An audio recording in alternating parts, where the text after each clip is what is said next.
You are watching Fact India News. हमारे हजारों सलमान अजहरी हैं।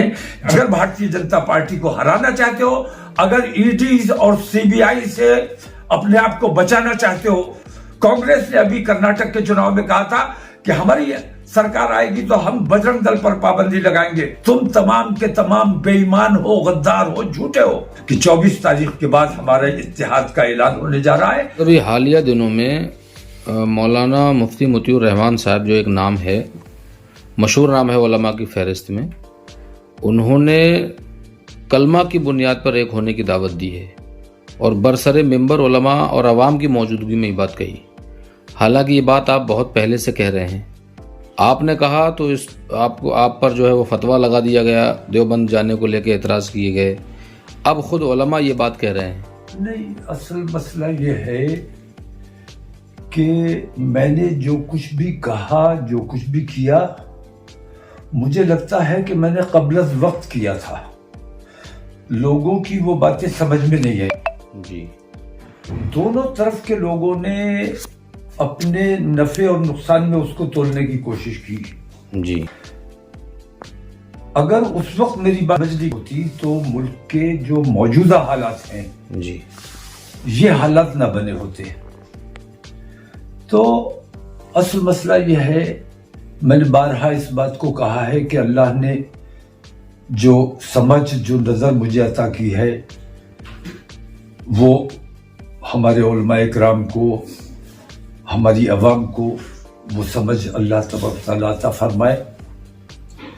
तो मैंने वक्त से पहले उन चीज़ों को समझ लिया था जी, और उस लाइन पे मैंने काम शुरू कर दिया। लोगों की समझ में नहीं आया, इख्तिलाफ किया और उसके नताइज आज सबके सामने हैं। अगर उस वक्त मेरी बात समझ ली गई होती, जैसे मैंने मसलक में इत्तेहाद की बात कभी नहीं की, अकायद में इत्तेहाद की बात कभी नहीं की,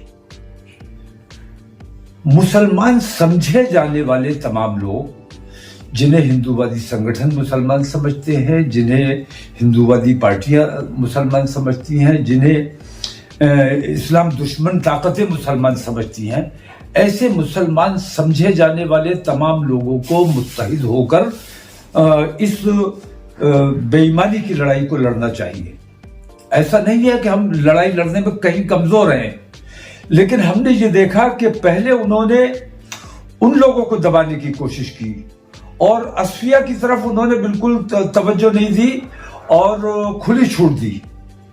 और हमारे लोगों ने भी ये कहा कि हाँ, सारे देवबंदी जो है वो आतंकवादी हैं, जबकि सच्चाई ये है कि हिंदुस्तान में मुसलमान कहलाए जाने वाला कोई भी शख्स आतंकवादी हो ही नहीं सकता। लेकिन हमारे लोगों ने ये बात कही, वो अपने इस तरीके के जरिए वो उन पर दबाव बनाने में कामयाब हो गए और नतीजा ये हुआ कि आज वो लोग मैं देखता हूं कि केशव कुंज से डायरेक्शन लेते हैं, हुकूमत से डायरेक्शन लेते हैं, काम नहीं हो पा रहा है। तो अब जब उनको कंट्रोल में कर लिया, अब आपकी खानकाहों की तरफ तवज्जो हुई, आपके उलमा की तरफ उनकी तवज्जो हुई। अब आपके उलमा को गिरफ्तार किया जा रहा है, झूठे झूठे इल्जाम लगाए जा रहे हैं। तो 1 बाय 1 नंबर सबका आना है।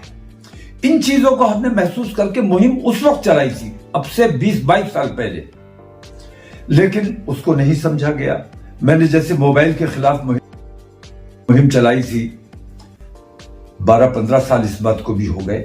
मैंने बार बार समझाने की कोशिश की कि अपनी कमसिन बच्चियों को मोबाइल से दूर रखो, ये ऐसा शैतान है जो कान के जरिए दिल में जगह बनाने का काम करता है। लेकिन लोगों ने तवज्जो नहीं दी और नतीजा यह हुआ कि उसी मोबाइल की वजह से हमारी कितनी बच्चियां मुर्तद हो गई। तो जो बुनियादी मसाइल हैं मुसलमानों के, उस तरफ तवज्जो न देकर हमारे जलसों में सिर्फ रद्द और एक दूसरे पर इल्जामात लगाने का सिलसिला चलता रहा। उन जलसों के जरिए जो काम किया जा सकता था वो काम नहीं किया गया। हमारी खानकाहों में मैं आज देखता हूं कि रूहानियत के मराकिज हैं, लेकिन रूहानियत नाम की मुझे कोई चीज वहां मिलती नहीं है।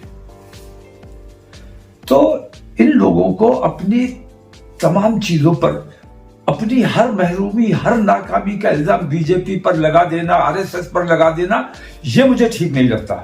मुझे ऐसा लगता है कि हमें अपने गिरेबान में झांकना चाहिए, हमें अपने आमाल पे नजर डालनी चाहिए, हमें क्या करना चाहिए था और हम क्या कर रहे हैं। दावत का सिलसिला बिल्कुल बंद कैसे हो गया?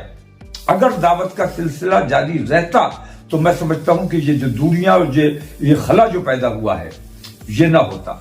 ये जो खाई इतनी बड़ी बना दी गई है हिंदुस्तानियों के दरमियान, और हिंदुस्तानी का दुश्मन बन गया है। अब उलमा की समझ में अगरचे देर से आया, लेकिन अभी भी वक्त है, और मैं ये समझता हूं कि अगर 24 को सूझबूझ के साथ अगर हमने 24 में कोई फैसला कर लिया तो नतीजा कुछ बेहतरी का निकल सकता है। वैसे हजरत आने वाले 2024 इलेक्शन में उलमा क्या किरदार अदा कर सकते हैं? देखिए, हर चीज का एक इलाज है, इत्तेहाद। इत्तेहाद के बिना कुछ नहीं हो सकेगा।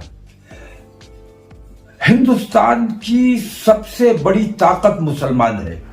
भारतीय जनता पार्टी के बाद अगर सबसे बड़ी कोई ताकत है तो वो मुसलमान है। अगर एक मंच पर आ जाए, एक प्लेटफॉर्म पर आ जाए, वो मसाइल की वजह से एक प्लेटफॉर्म पर आए, कलमे की बुनियाद पर एक प्लेटफॉर्म पे आए, या जिस भी अपनी तकलीफों, अपनी परेशानियों की वजह से एक प्लेटफॉर्म पर आए, जैसे भी आए, अगर एक प्लेटफॉर्म पर मुसलमान आ जाता है और 2024 का फैसला मुत्तहिद और मुत्तफिक होकर करता है, तो मैं ये समझता हूं कि हिंदुस्तान की सबसे बड़ी पार्टी ये जमात होगी।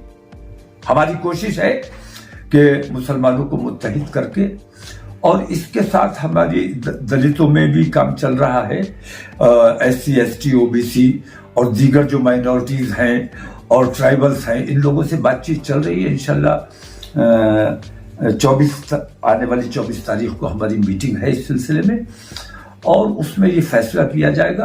क्योंकि मैं ये देख रहा हूं कि उम्मीद हमें बनी थी कांग्रेस से, जब उन्होंने एक अलायंस बनाया था तमाम पार्टियों को लेकर, तो हमें लगा था कि भारतीय जनता पार्टी का मुकाबला मजबूती से हो जाएगा।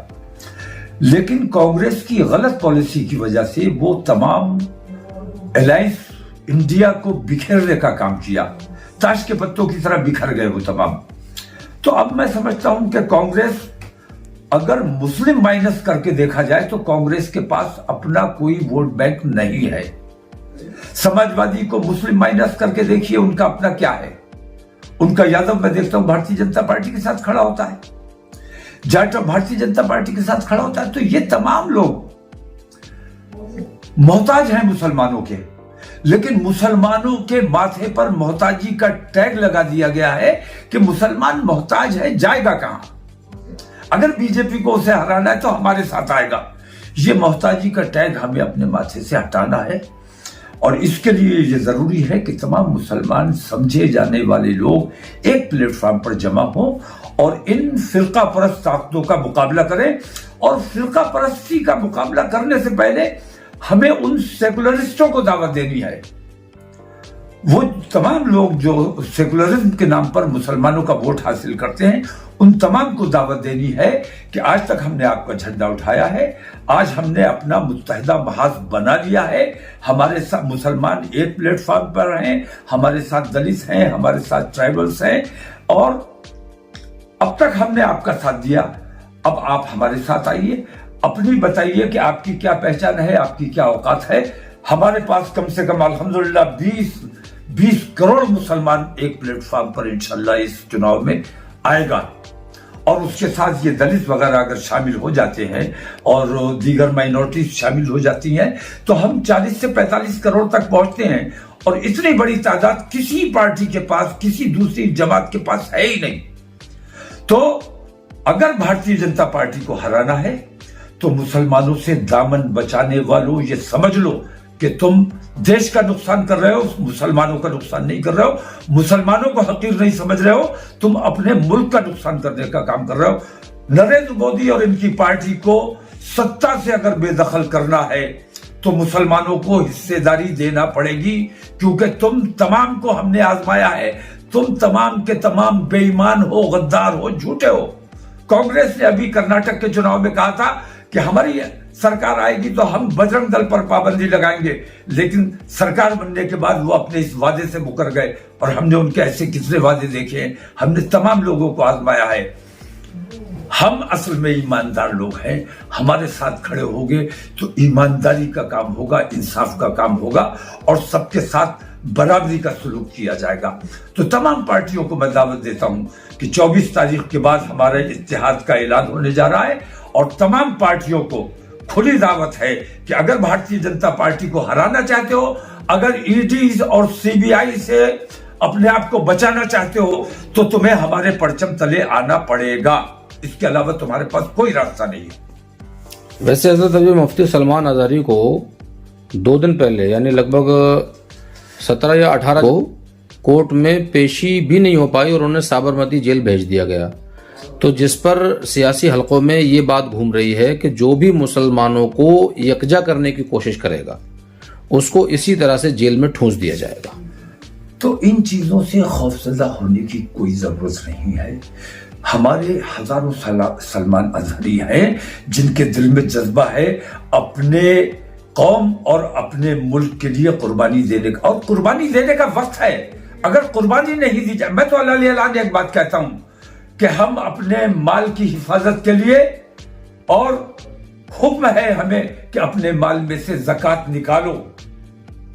जिस तरह हम अपने माल की हिफाजत के लिए अपने माल की ज़कात निकालते हैं, उसी तरह हमें अपने ईमान और अपनी जान की हिफाजत के लिए हमें ज़कात निकालनी चाहिए। और ये ज़कात किस शक्ल में निकलेगी?